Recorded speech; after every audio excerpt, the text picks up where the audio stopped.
چونکہ اللہ تبارک و تعالی نے مسلمانوں کو یہ فرمایا تھا کہ یہ یہودی لوگ جو طرح طرح کی سازشیں بھی کر رہے ہیں اور اسلام کے خلاف پروپیگنڈا بھی کر رہے ہیں اور اسلام کے خلاف طرح طرح کے شبہات بھی لوگوں کے دلوں میں پیدا کر رہے ہیں اور یہ چاہ رہے ہیں کہ کسی طرح جو لوگ مسلمان ہو گئے ہیں وہ واپس کفر کی طرف چلے جائیں، تو آپ اس وقت ان کی طرف دھیان نہ دیجیے، آپ فی الحال اپنے کام میں لگے رہیے۔ فی الحال ان کے ساتھ جنگ یا لڑائی کا کوئی موقع نہیں ہے، اور ابھی اللہ تعالیٰ کی طرف سے یہ حکم نہیں آیا کہ آپ ان کے ساتھ جنگ کریں یا لڑائی کریں یا ان کو اس قسم کی سازشوں کی سزا اس دنیا میں دیں۔ اس کا موقع کبھی آگے آنے والا ہے، اسی لیے فرمایا تھا حتی یاتی اللہ بامرہ، کہ اللہ تعالیٰ اپنا فیصلہ لے آئے۔ تو اب اللہ تبارک و تعالیٰ فرماتے ہیں کہ مسلمانوں سے خطاب کرتے ہوئے کہ اب تم اپنے کام میں لگے رہو، جس کام کا حکم دیا جا رہا ہے وہ اپنے زندگی میں اختیار کرو، اور فی الحال ان یہودیوں سے تعرض چھوڑ دو۔ چنانچہ آگے اسی کا حکم دیا گیا ہے، اور جو آیتیں آگے آ رہی ہیں اس میں اللہ تبارک و تعالیٰ نے ایک طرف مسلمانوں کو خطاب فرمایا ہے کہ وہ اپنے کام میں لگے رہیں، اور دوسری طرف یہ بتایا ہے کہ در حقیقت یہ لوگ جھوٹی قسم کی آرزوؤں میں مبتلا ہیں، اس کی وجہ سے یہ وہ حرکتیں کر رہے ہیں جن کا ذکر پیچھے آیا۔ چنانچہ اگلی آیت میں اسی کا بیان ہے۔ باری تعالیٰ فرماتے ہیں اعوذ باللہ من الشیطان الرجیم بسم اللہ الرحمن الرحیم وَأَقِيمُوا الصَّلَاةَ وَآتُوا الزَّكَاةَ وَمَا تُقَدِّمُوا لِأَنفُسِكُم مِّنْ خَيْرٍ تَجِدُوهُ عِندَ اللَّهِ إِنَّ اللَّهَ بِمَا تَعْمَلُونَ بَصِيرٌ وَقَالُوا لَن يَدْخُلَ الْجَنَّةَ إِلَّا مَن كَانَ هُودًا أَوْ نَصَارَىٰ تِلْكَ أَمَانِيُّهُمْ قُلْ هَاتُوا بُرْهَانَكُمْ إِن كُنتُمْ صَادِقِينَ بَلَىٰ مَنْ أَسْلَمَ وَجْهَهُ لِلَّهِ وَهُوَ مُحْسِنٌ فَلَهُ أَجْرُهُ عِندَ رَبِّهِ وَلَا خَوْفٌ عَلَيْهِمْ وَلَا هُمْ يَحْزَنُونَ وَقَالَتِ الْيَهُودُ لَيْسَتِ النَّصَارَىٰ عَلَىٰ شَيْءٍ وَقَالَتِ النَّصَارَىٰ لَيْسَتِ الْيَهُودُ عَلَىٰ شَيْءٍ وَهُمْ يَتْلُونَ الْكِتَابَ كَذَٰلِكَ قَالَ الَّذِينَ لَا يَعْلَمُونَ مِثْلَ قَوْلِهِمْ فَاللَّهُ يَحْكُمُ بَيْنَهُمْ يَوْمَ الْقِيَامَةِ فِيمَا كَانُوا فِيهِ يَخْتَلِفُونَ۔ ان آیات کا ترجمہ یہ ہے کہ اور نماز قائم کرو اور زکوٰۃ ادا کرو، اور یاد رکھو کہ جو بھلائی کا عمل بھی تم خود اپنے فائدے کے لیے آگے بھیج دو گے اس کو اللہ کے پاس پاؤ گے، بے شک جو عمل بھی تم کرتے ہو اللہ اسے دیکھ رہا ہے۔ اور یہ یعنی یہودی اور عیسائی کہتے ہیں کہ جنت میں سوائے یہودیوں یا عیسائیوں کے کوئی بھی ہرگز داخل نہیں ہوگا، یہ محض ان کی آرزوئیں ہیں۔ آپ ان سے کہیے کہ اگر تم سچے ہو تو اپنی کوئی دلیل لے کر آؤ۔ کیوں نہیں؟ جو شخص بھی اپنا رخ اللہ کے آگے جھکا دے اور وہ نیک عمل کرنے والا ہو، اسے اپنا اجر اپنے پروردگار کے پاس ملے گا، اور ایسے لوگوں کو نہ کوئی خوف ہوگا اور نہ وہ غمگین ہوں گے۔ اور یہودی کہتے ہیں کہ عیسائیوں کی کوئی بنیاد نہیں، اور عیسائی کہتے ہیں کہ یہودیوں کی کوئی بنیاد نہیں، حالانکہ یہ سب کتاب پڑھتے ہیں۔ اسی طرح وہ مشرکین جن کے پاس کوئی علم ہی سرے سے نہیں ہے، انہوں نے بھی ان اہل کتاب جیسی باتیں کہنی شروع کر دی ہیں۔ چنانچہ اللہ ہی قیامت کے دن ان کے درمیان ان باتوں کا فیصلہ کرے گا جن میں یہ اختلاف کرتے رہے ہیں۔ سب سے پہلی آیت میں اللہ تبارک و تعالیٰ نے مسلمانوں کو یہ حکم دیا ہے کہ وہ فی الحال یہودیوں سے لڑائی وغیرہ کا خیال دل سے نکال کر اپنے کام میں لگیں، اور ان کاموں میں سب سے پہلے اقیم الصلاح کا ذکر فرمایا اور پھر آتوا الزکاۃ، یعنی نماز قائم کرو اور زکوٰۃ ادا کرو۔ یہ جملہ اقیم الصلاۃ اور اسی طرح آتوا الزکاۃ یہ قرآن کریم میں بہت سی جگہوں پر آیا ہے، اور اس میں مسلمانوں کو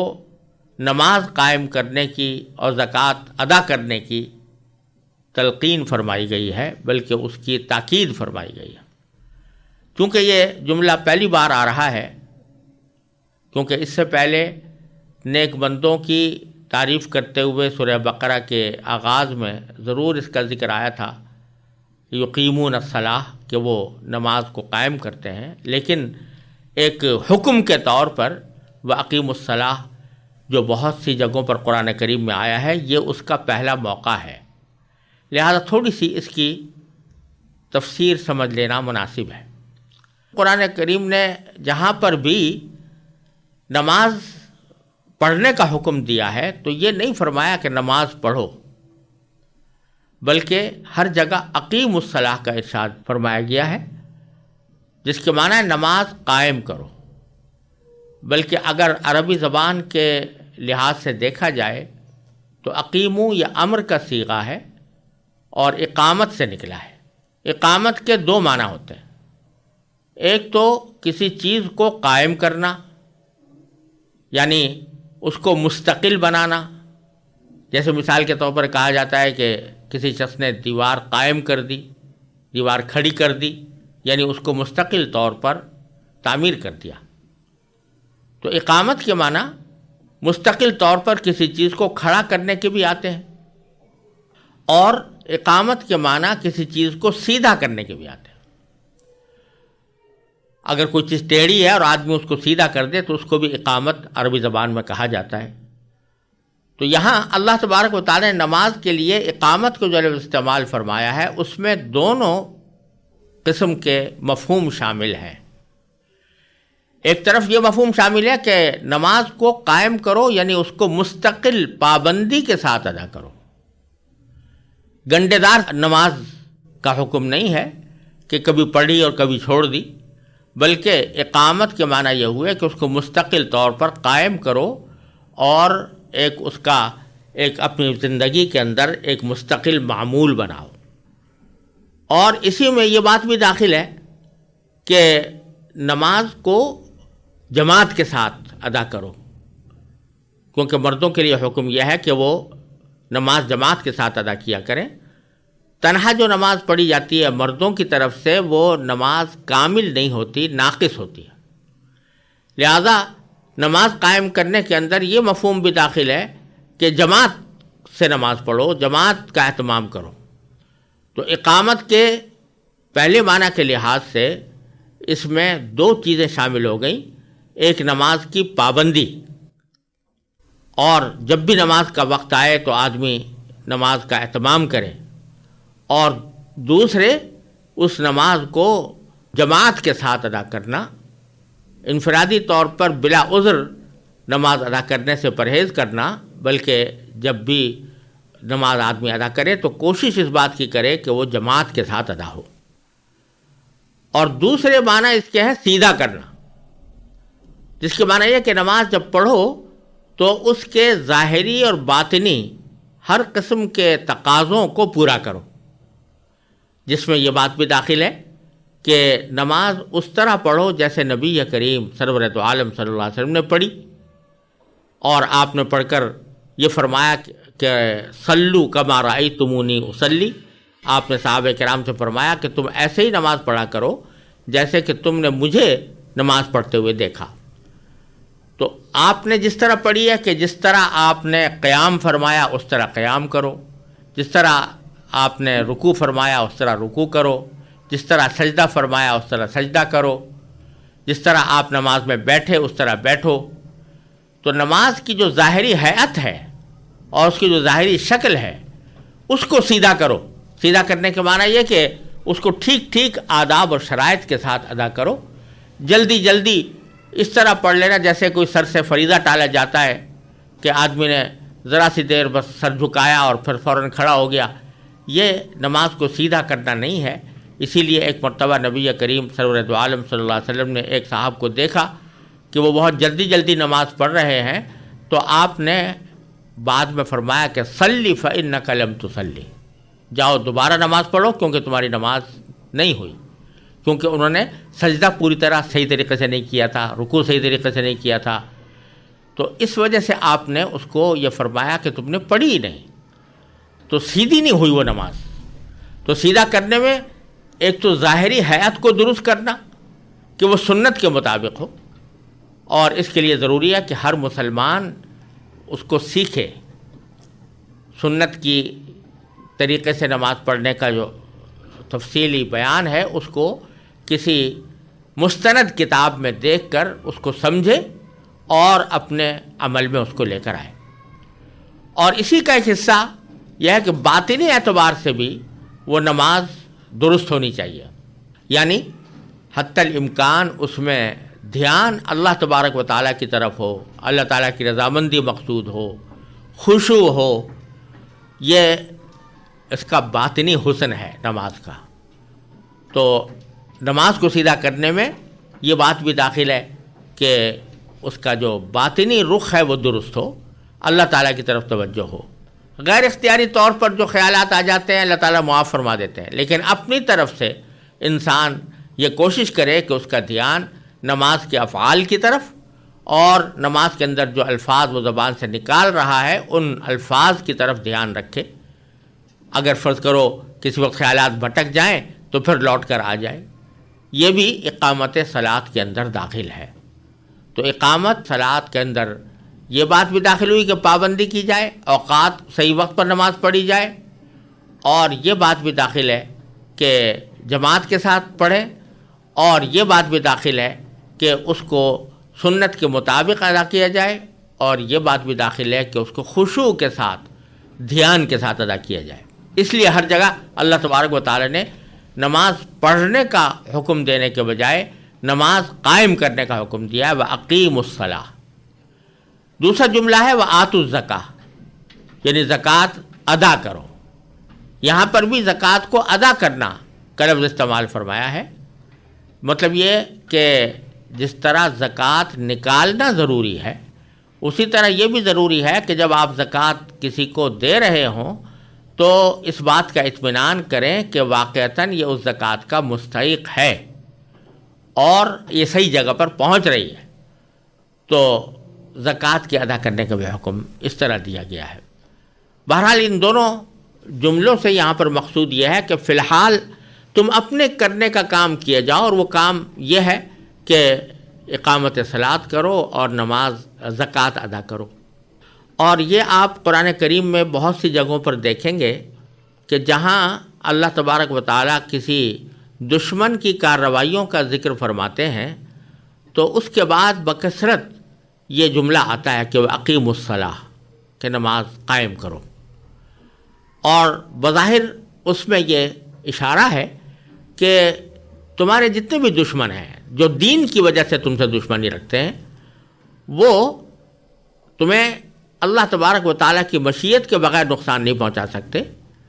لہذا اگر تم اپنے کرنے کا کام کیے جاؤ اور اللہ تعالیٰ کی طرف توجہ کرو،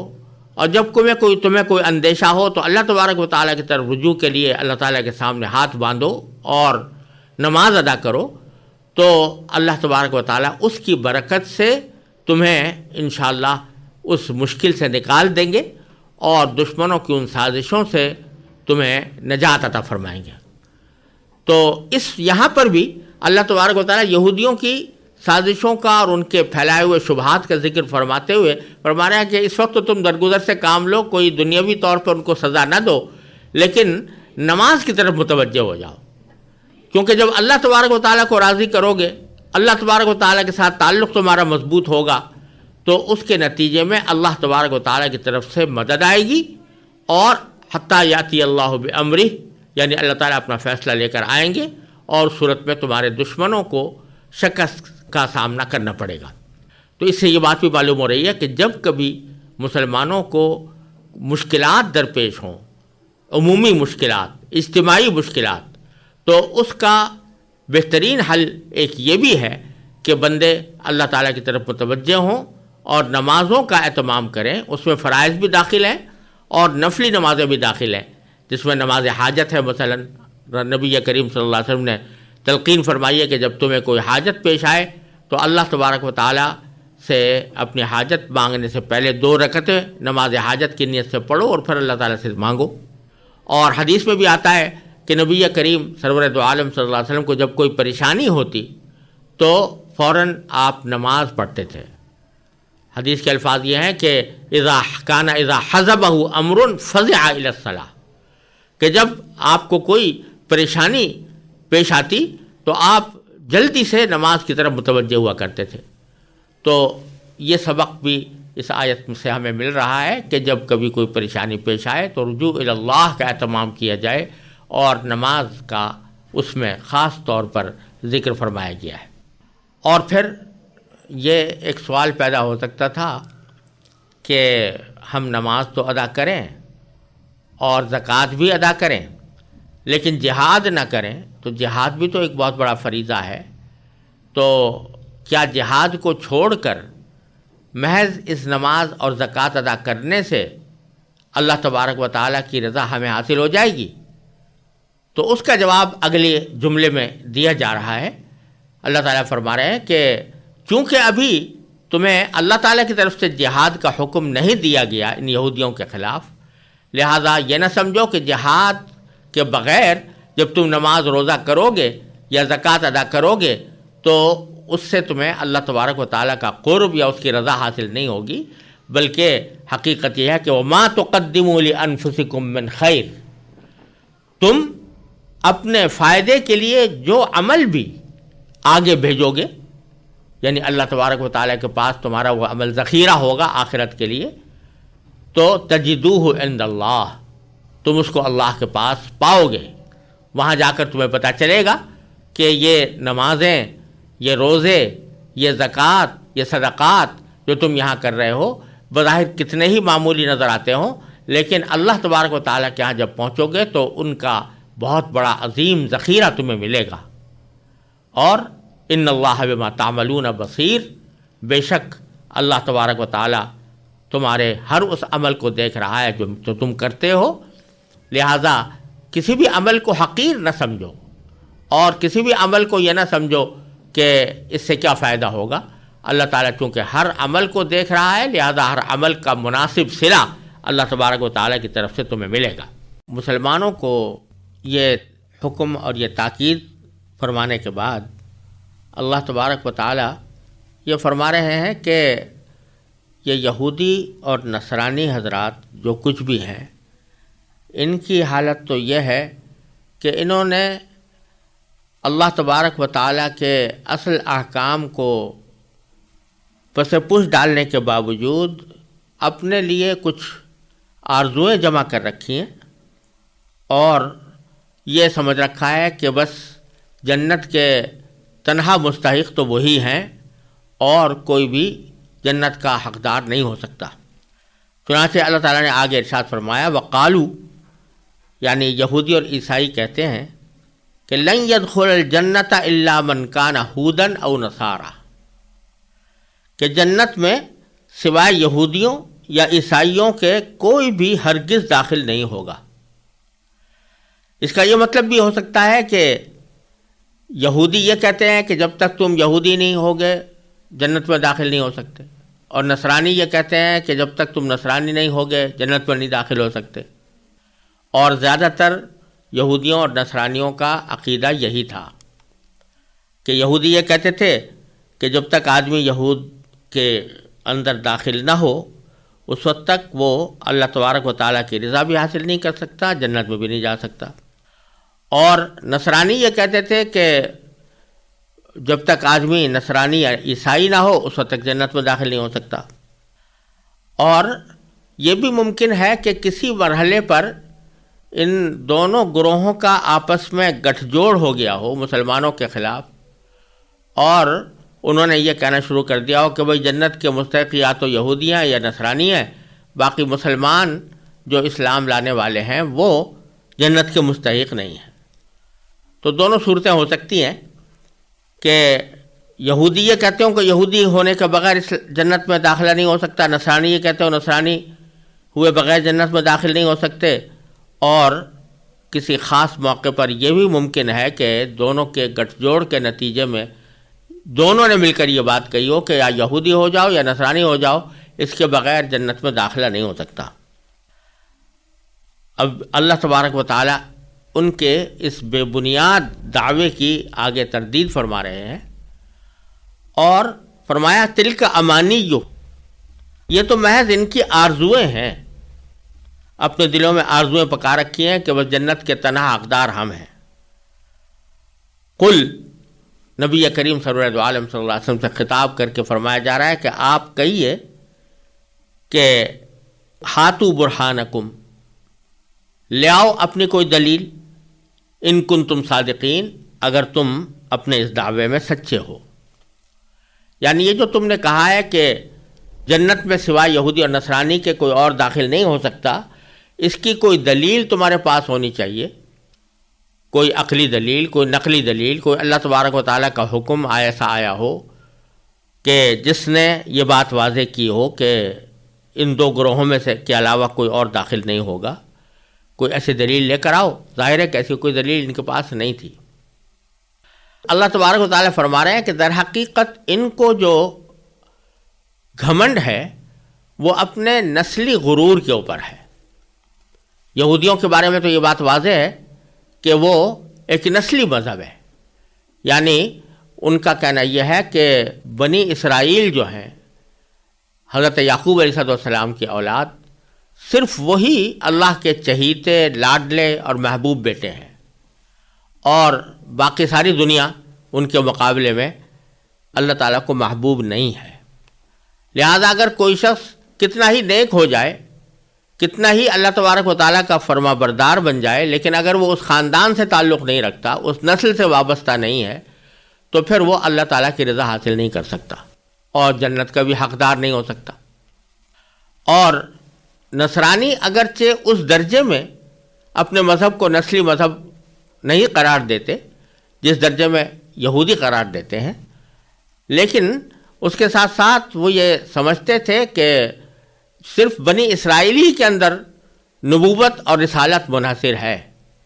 اور اسی وجہ سے نبی کریم سرور عالم صلی اللہ علیہ وسلم کی رسالت کا انکار کرتے تھے کہ آپ بنو اسماعیلی میں مبعوث ہوئے ہیں، اور بنو اسماعیل کو حق نہیں پہنچتا کہ ان میں کوئی پیغمبر ہو۔ یہ بات بھی در حقیقت بالآخر نسلی گھمنڈ پر جا کر منتج ہوتی تھی۔ تو اللہ تبارک و تعالیٰ آگے اس گھمنڈ کو اور اس باطل دعوے کو، جس کی بنا پر انسانوں کا ایک گروہ دوسرے گروہ کے اوپر اپنی فوقیت جتاتا ہے، اس کی تردید کرتے ہیں باری تعالیٰ کہ محض یہ بات کہ کوئی شخص کسی خاص خاندان میں پیدا ہو گیا ہے اور اس خاندان میں پیدا ہونے کی وجہ سے اس کا ایک خاص مسلک یا مذہب کا نام پڑ گیا ہے، تو محض اس بنا پر کوئی شخص اللہ تعالیٰ کا مقرب ہونے کا دعویٰ نہیں کر سکتا، کیونکہ کسی خاندان میں پیدا ہونا یا کسی خاص نسل سے وابستہ ہونا یہ تو ایک غیر اختیاری معاملہ ہے، انسان کے اپنے اختیار میں نہیں ہے کہ وہ کسی خاندان سے وابستہ ہو یا کسی خاص نسل میں پیدا ہو۔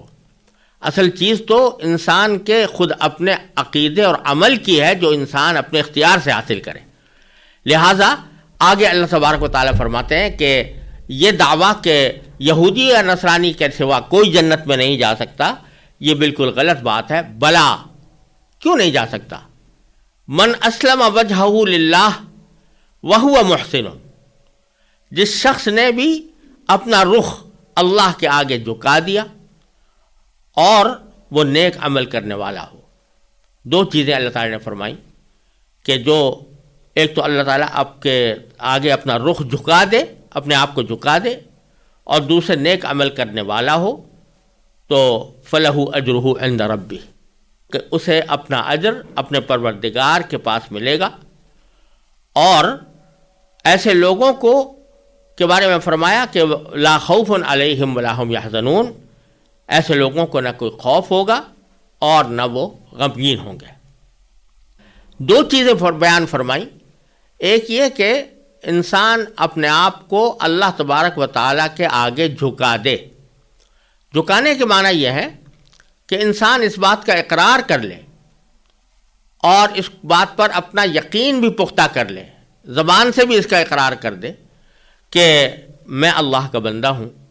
اور اللہ تعالیٰ کا بندہ ہونے کے ناطے میرا فرض ہے کہ میں اللہ تبارک و تعالیٰ ہی کی عبادت کروں، اس کے سوا کسی کی بھی عبادت نہ کروں، اور اسی بندہ ہونے کے ناطے میرے ذمہ ضروری ہے کہ اللہ تبارک و تعالیٰ کی طرف سے جو کوئی بھی حکم آئے گا میں اس کی پابندی کروں گا۔ یہ ہے معنی اسلم وجہہ للہ، کہ اس نے اپنا رخ اللہ کے آگے جھکا دیا، یعنی اپنے آپ کو اللہ تعالیٰ کا تابع فرمان قرار دے دیا، اس کا اقرار کر لیا، اس کا اعتراف کر لیا، دل میں اس بات کو مان لیا، دوسرے الفاظ میں اس کو کہہ لیجئے کہ ایمان لے آیا۔ اور دوسری چیز فرمائی وہو محسن، کہ ساتھ ہی وہ نیک عمل کرنے والا ہو۔ یعنی یہ کافی نہیں ہے کہ زبان سے آدمی اقرار کر کے بیٹھ جائے اور دل میں مان بھی لے، لیکن جب عمل کرنے کا وقت آئے تو اللہ تبارک و تعالیٰ کے احکام پر عمل نہ کرے بلکہ اپنے خواہشات کے پیچھے چلے، تو اس صورت میں بھی اس کو مکمل نجات حاصل نہیں ہو سکتی۔ لہذا دو چیزیں ضروری ہیں اللہ تبارک و تعالیٰ کے ہاں رضا حاصل کرنے کی اور جنت حاصل کرنے کی۔ ایک ایمان لانا، جس کو اسلم وجہہ للہ سے تعبیر فرمایا، کہ اس بات کو اپنے دل میں بٹھا لے، اس کا اعتراف کر لے کہ میں اللہ کا بندہ ہوں اور اللہ ہی کے آگے مجھے جھکنا ہے، اللہ کے سوا کسی کے سامنے نہیں جھکنا۔ اور دوسرے یہ کہ اس اعتراف اور اقرار کے مطابق اپنی زندگی کو ڈھال بھی لے اور اللہ تعالیٰ کے احکام پر عمل کرے، تو اس کا اجر اپنے پروردگار کی طرف کے پاس ہوگا۔ اس کا کسی رنگ سے، کسی نسل سے تعلق نہیں۔ جو آدمی یہ دو شرطیں پوری کر دے گا، چاہے وہ کسی نسل سے تعلق رکھتا ہو، کسی ایسی نسل سے تعلق رکھتا ہو جو دنیا میں نیچی نسل سمجھی جاتی ہے، نچلی سمجھی جاتی ہے، لوگ اس کی عزت بھی نہیں کرتے، لیکن اگر وہ ان دو شرطوں کو پورا کرتا ہے تو اللہ تبارک و تعالیٰ کے ہاں اس کا درجہ بہت اعلیٰ ہے۔ اسی لیے نبی کریم سرورِ عالم صلی اللہ علیہ وسلم نے خطبہ حجۃ الوداع کے موقع پر صاف صاف فرما دیا کہ لا فضل لعربی علی عجمی، کہ کسی بھی عرب کو کسی عجمی شخص کے اوپر کوئی فوقیت نہیں، اپنے وطن کے لحاظ سے، اپنے نسل کے لحاظ سے، اپنے رنگ کے لحاظ سے اس کو کوئی فوقیت نہیں، الا بالتقوی۔ اگر فوقیت ہوگی تو تقوی کی وجہ سے ہوگی، جیسا کہ قرآن کریم نے فرمایا کہ سورہ حجرات کے اندر کہ ہم نے بے شک تمہیں مختلف خاندانوں میں پیدا کیا ہے، جعلناکم شعوبا وقبائل، لیکن یہ خاندان اور یہ قبیلے یہ صرف اس لیے ہے لتعارفوا، تاکہ تم ایک دوسرے کو پہچان سکو، تمہیں پتہ چل سکے کہ کون کس خاندان کا آدمی ہے۔ لیکن جہاں تک فضیلت کا تعلق ہے، فضیلت کا اس قبیلے سے کوئی تعلق نہیں، رنگ اور نسل سے کوئی تعلق نہیں، تعلق کس بات سے ہے؟ ان اکرمکم عند اللہ اتقاکم، اللہ کے نزدیک تم میں سب سے زیادہ فضیلت والا، سب سے زیادہ عزت والا وہ ہے جو تم میں سب سے زیادہ متقی ہو۔ لہذا یہ سمجھنا کہ بنی اسرائیل میں سے اگر ہے تو بے شک وہ اللہ تعالیٰ کا مقرب ہے، اور بنی اسرائیل کے خاندان سے اگر ہٹ گیا تو وہ اللہ تعالیٰ کا مبغوض ہے، یہ بالکل غلط بات ہے۔ اس لیے فرمایا کہ جو لوگ یہ دو شرطیں پوری کر دیں گے تو ان کا اجر ان کے پروردگار کے پاس ہوگا۔ اور پھر ایک ایسا جملہ ارشاد فرمایا کہ اس سے جنت کی نعمتوں اور لذتوں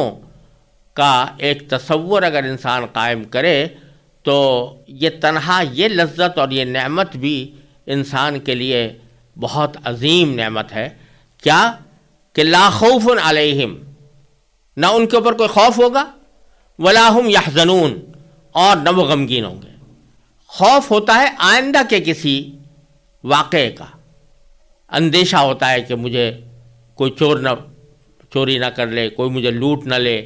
کوئی دشمن میرے اوپر حملہ آور نہ ہو جائے، کوئی میری عزت نہ خراب کر دے۔ اس قسم کے خوف انسان کو اپنے مستقبل کے بارے میں اور آئندہ آنے والے زمانے کے بارے میں ہوا کرتے ہیں، اور کوئی بھی فرد اس دنیا میں اس خوف سے خالی نہیں، کتنا ہی بڑا صاحب اقتدار ہو، بادشاہ ہو، حکمران ہو، سرمایہ دار ہو، دولت مند ہو، لیکن کچھ نہ کچھ خوف اس کو ضرور لگا رہتا ہے۔ کھانا کھا رہا ہے تو اس بات کا خوف ہے کہ کہیں یہ کھانا مجھے بیمار نہ کر دے. اگر اقتدار میں ہے تو اس بات کا خوف لگا ہوا ہے کہ کوئی دشمن آ کر مجھ سے اقتدار چھین نہ لے. کوئی اور نعمت اور لذت حاصل کر رہا ہے تو یہ خوف لگا ہوا ہے کہ یہ لذت کچھ دیر کے بعد ختم ہو جائے گی. لیکن آخرت میں کوئی خوف نہیں ہوگا. اللہ تبارک و تعالیٰ کے یہاں پہنچنے کے بعد اور جنت کے اندر داخل ہو جانے کے بعد کوئی خوف نہیں, کسی چیز کا خوف نہیں. نہ یہ اندیشہ کہ یہ نعمتیں مجھ سے چھن جائیں گی, کیونکہ اللہ تعالیٰ نے فرما دیا کہ خالدین فیہا ابدا. نہ یہ خوف کہ میں مر جاؤں گا, نہ یہ خوف کہ مجھے کوئی دشمن نقصان پہنچا دے گا, اور سب سے بڑی بات یہ کہ یہ بھی خوف نہیں کہ اللہ تعالیٰ مجھ سے ناراض ہو جائے گا, کیونکہ رضی اللہ عنہم ورضوا عنہ, قرآن کریم نے فرمایا کہ جنت والوں سے اللہ تعالیٰ ہمیشہ کے لیے راضی ہو گیا اور کبھی ان کے اوپر ناراض نہیں ہوگا. تو یہ خوف نہ ہونا یہ اتنی بڑی نعمت ہے جو انسان کو دنیا میں حاصل ہو ہی نہیں سکتی, خواہ کتنا ہی بڑا مالدار بن جائے, کتنا بڑا حاکم بن جائے, کتنا بڑا صاحب اقتدار بن جائے, لیکن خوف سے نجات اس کو کبھی حاصل نہیں ہو سکتی. جنت کے اندر اللہ تبارک و تعالیٰ فرماتے ہیں کہ خوف مٹ جائے گا. تو آپ ذرا اس زندگی کا تصور کیجئے کہ جس میں انسان کو کوئی ادنا خوف بھی نہ ہو, کوئی ادنا اندیشہ بھی نہ ہو. وہ کیسی لذیذ اور کیسی عظیم الشان زندگی ہوگی جس میں انسان کو کوئی اندیشہ نہیں. اور دوسری بات یہ کہ ولا ہم یحزنون, وہ غمگین بھی نہیں ہوں گے. غم ہوتا ہے عموماً ماضی پر, یعنی پچھلے کسی واقعے پر غم ہوتا ہے کہ مثلا کسی کے عزیز کا انتقال ہو گیا, اس پر غم ہے. کسی کا مال لٹ گیا, اس پر غم ہے. کسی نے کوئی غلط کام کر لیا تھا, اس غلط کام کے اوپر انسان کو غم ہو رہا ہے کہ مجھ سے یہ غلطی سرزد ہو گئی. اس غرض ماضی کے اندر جو واقعات ہوتے ہیں ان پر انسان کو غم ہوا کرتا ہے. اللہ تبارک و تعالیٰ فرماتے ہیں کہ جنت میں پہنچنے کے بعد ماضی پر بھی کوئی غم نہیں ہوگا. یعنی ساری زندگی دنیا میں جو گزری اس میں جو غم والے واقعات پیش آئے تھے وہ اگر انسان یاد بھی کرے گا تو اس کا بھی کوئی غم اس لیے نہیں ہوگا کہ ان غموں کی زندگی کے اوپر اللہ تعالیٰ نے جو اجر عطا فرمایا ہے آخرت میں, تو اس اجر کی وجہ سے وہ سوچے گا کہ یہ غم تو میرے لیے ایک نعمت ہے. چنانچہ ایک حدیث میں آتا ہے کہ نبی کریم سرور دو عالم صلی اللہ علیہ وسلم نے ارشاد فرمایا کہ جب صبر کرنے والوں کو ان کے صبر کا ثواب دیا جائے گا تو بہت سے لوگ یہ دل میں خیال کریں گے کہ اگر ہماری زندگی کے اندر, دنیا کے اندر ہماری کھالیں کاٹی گئی ہوتی تو اچھا ہوتا, تاکہ ہم بھی اس صبر کے اندر کے اجر میں شریک ہوتے. تو جو غم پہنچے ہیں, اول تو وہ غم آخرت کی زندگی میں جانے کے بعد بے حقیقت معلوم ہوں گے, کیونکہ یہ ایسا ہی غم ہوگا جیسے کہ آج کل ہم اپنے بچوں کو دیکھتے ہیں بڑے ہونے کے بعد کہ ان سے اگر کوئی چھوٹا سا کھلونا بھی چھین لے تھوڑی دیر کے لیے تو ان کو بڑا سخت صدمہ ہوتا ہے, رونے چلانے لگتے ہیں. اور بڑے لوگ جو ہیں وہ سمجھتے ہیں یہ کوئی ایسی بات تو نہیں تھی کہ اس کے اوپر رویا چلایا جائے. بڑے ہو کر اس عمل پر لوگ ہنستے ہیں. اسی طرح اگر دنیا میں کسی کی جائیداد چھین لی گئی اور اس کے اوپر دنیا میں اس کو غم ہوا, جب آخرت میں پہنچے گا تو اس کو وہ غم ایسا ہی معلوم ہوگا جیسے کسی بچے سے کھلونا چھین لینے کا غم ہوتا ہے. تو اول تو وہ غم بے حقیقت معلوم ہوگا. دوسرے اس کے اوپر اللہ تعالیٰ نے جو اجر و ثواب عطا فرمایا آخرت میں, اس اجر و ثواب کی وجہ سے انسان اس غم کو بھی یہ سمجھے گا کہ یہ تو حقیقت میں میرے لیے ایک نعمت تھی اور اس کے بدلے میں اللہ تعالیٰ نے مجھے بہت کچھ عطا فرما دیا, لہٰذا کوئی غم بھی نہیں ہوگا. تو آپ اس زندگی کا تصور کریں جس میں نہ ماضی کا کوئی غم ہے اور نہ مستقبل کا کوئی اندیشہ اور خوف ہے. وہ ایسی امن اور سکون کی زندگی ہے کہ جس کا ہم یہاں دنیا میں تصور بھی نہیں کر سکتے. اللہ تبارک و تعالیٰ فرماتے ہیں اس زندگی کو حاصل کرنے کی 2 شرطیں ہیں. من اسلم وجہہ للہ, اپنے آپ کو اللہ کے آگے جھکا دو, اور محسن, اپنا عمل نیک کر لو, اپنا عمل اچھا کر لو. جو شریعت کے مطابق ہے، اللہ تعالیٰ کے حکم کے مطابق ہے، ویسا بنا لو، تو پھر وہ ابدی زندگی جو یہاں پر تم تصور بھی نہیں کر سکتے، وہ انشاءاللہ تمہیں وہاں پر حاصل ہوگی۔ تو یہاں تک اللہ تبارک و تعالیٰ نے یہودیوں اور نصرانیوں کے اس باطل گھمنڈ کی تردید کر دی کہ ان کے سوا کوئی جنت میں داخل نہیں ہوگا۔ اب آگے فرماتے ہیں کہ وقالت الیہود لیست النصارى علی شیء وقالت النصارى لیست الیہود علی شیء، یہودی اور نصرانی چاہے مسلمانوں کے مقابلے میں کسی وقت اکٹھے کیوں نہ ہو جائیں، کوئی متحدہ محاذ کیوں نہ بنا لیں، لیکن خود ان کا اپنا حال یہ ہے کہ یہ ایک دوسرے کے جانی دشمن ہیں اور ایک دوسرے کو مکمل طور پر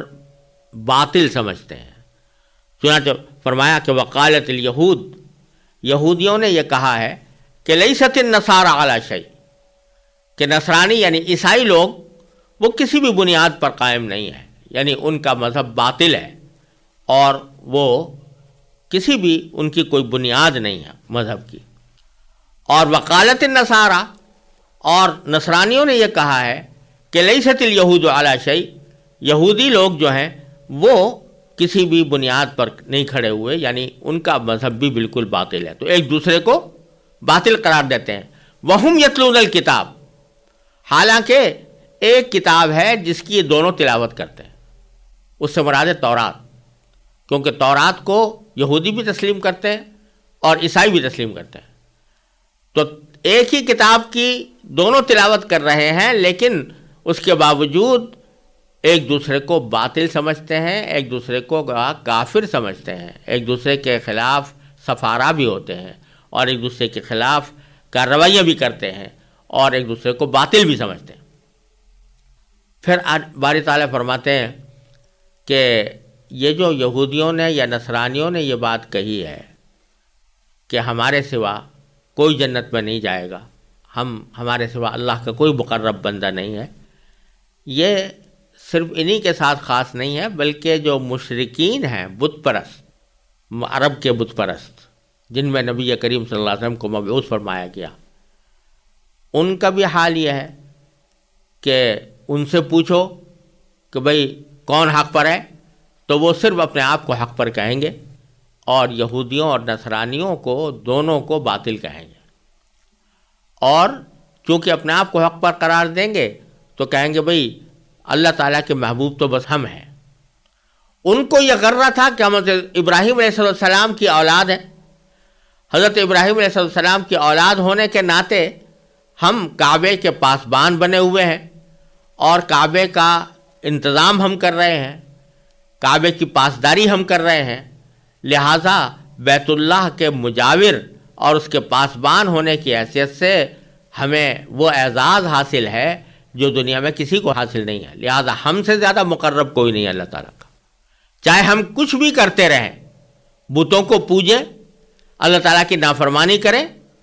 یا کوئی اور گناہ کبھی کریں، لیکن چونکہ ہم ابراہیم علیہ السلام کی اولاد ہیں اور چونکہ ہم بیت اللہ کی نگہبانی کر رہے ہیں، اس واسطے ہم دنیا میں سب سے زیادہ افضل مخلوق ہیں۔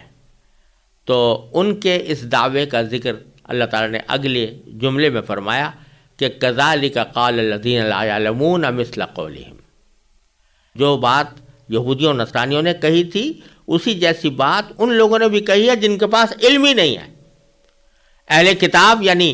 یہودی اور نصرانی جو ہیں ان کے پاس تو کم از کم علم ہے کتاب کا، یعنی کچھ تورات کا علم ہے، کسی کے پاس انجیل کا علم ہے، لیکن یہ مشرکین جن کے پاس کوئی کتاب بھی نہیں، نہ کوئی کتاب یہ پڑھتے ہیں، نہ کسی کتاب کو آسمانی کتاب سمجھتے ہیں، ان کے پاس کوئی علم ہے ہی نہیں دین کا، وہ بھی ایسی جیسی باتیں کرتے ہیں، یعنی جس طرح وہ اپنے خاندان پر ناز کر رہے ہیں اور اپنی نسل کے اوپر فخر کر رہے ہیں، اسی طرح مشرکین مکہ وہ بھی اپنی نسل پر اور اپنے خاندان پر فخر کر کے یہ سمجھتے ہیں کہ سب سے زیادہ افضلیت انہی کو حاصل ہے۔ اللہ تعالیٰ فرماتے ہیں کہ یہ تینوں دعوے باطل ہیں، کسی خاندان کی وجہ سے، کسی نسل کی وجہ سے کسی کو فوقیت نہیں ہوتی. فاللہ یحکم بینہم یوم القیامہ، اب اللہ تعالیٰ ہی فیصلہ کرے گا ان کے درمیان قیامت کے دن، فیما کانوا فیہ یختلفون، یعنی ان باتوں کا فیصلہ کرے گا جن میں یہ اب تک اختلاف کرتے چلے آئے ہیں، کہ یہودی اپنے آپ کو افضل کہہ رہے ہیں، نصرانی اپنے آپ کو افضل کہہ رہے ہیں، مشرکین مکہ اپنے آپ کو افضل کہہ رہے ہیں، اور کسی عقیدے یا عمل کی بنیاد پر نہیں بلکہ اپنے خاندانی غرور کی بنیاد پر یہ کہہ رہے ہیں. تو اللہ تبارک و تعالیٰ ان کے درمیان فیصلہ کرے گا. کوئی شخص یہ کہہ سکتا ہے کہ مسلمان بھی تو یہ کہتے ہیں کہ مسلمان ہی جنت میں جائیں گے، لیکن جیسا میں نے ابھی عرض کیا، مسلمانوں کے کہنے میں اور ان کے کہنے میں یہ فرق ہے کہ ان کے کہنے کی بنیاد تھی نسلی غرور، اور یہ خیال کہ ہم جس خاندان میں پیدا ہوئے ہیں وہ اللہ تعالیٰ کا چنا ہوا خاندان ہے، اور ہم عمل کے اعتبار سے کیسے بھی ہوں ہم اللہ کے مقرب اور محبوب بندے ہیں. تینوں کا حال یہی تھا، یہودیوں کا بھی اور نصرانیوں کا بھی اور مشرکین مکہ کا بھی. اس کے برخلاف جب اسلام آیا تو اس نے خاندانی غرور کو خاک میں ملایا اور اصل بنیاد اس بات پر رکھی کہ تم اللہ کے اپنے آپ کو بندہ سمجھتے ہو یا نہیں. اگر اپنے آپ کو اللہ کا بندہ سمجھتے ہو، من اسلم وجہہ للہ میں داخل ہو، اپنا رخ اللہ کے آگے جھکا دیا ہے، اور وہو محسن کی شرط پوری کرتے ہو، یعنی نیک اعمال کرتے ہو، تو چاہے تم کیسے ہی ہو، کسی بھی خاندان سے تعلق رکھتے ہو، تو ہم تمہیں گلے لگانے کو تیار ہیں اور تمہیں افضل ترین مرتبہ دینے کو تیار ہیں. چنانچہ آپ دیکھیے کہ نبی کریم سرور دو عالم صلی اللہ علیہ وسلم نے اپنے خاندان کے جو لوگ تھے، قریش کے لوگ، ان سے تو لڑائی مول لی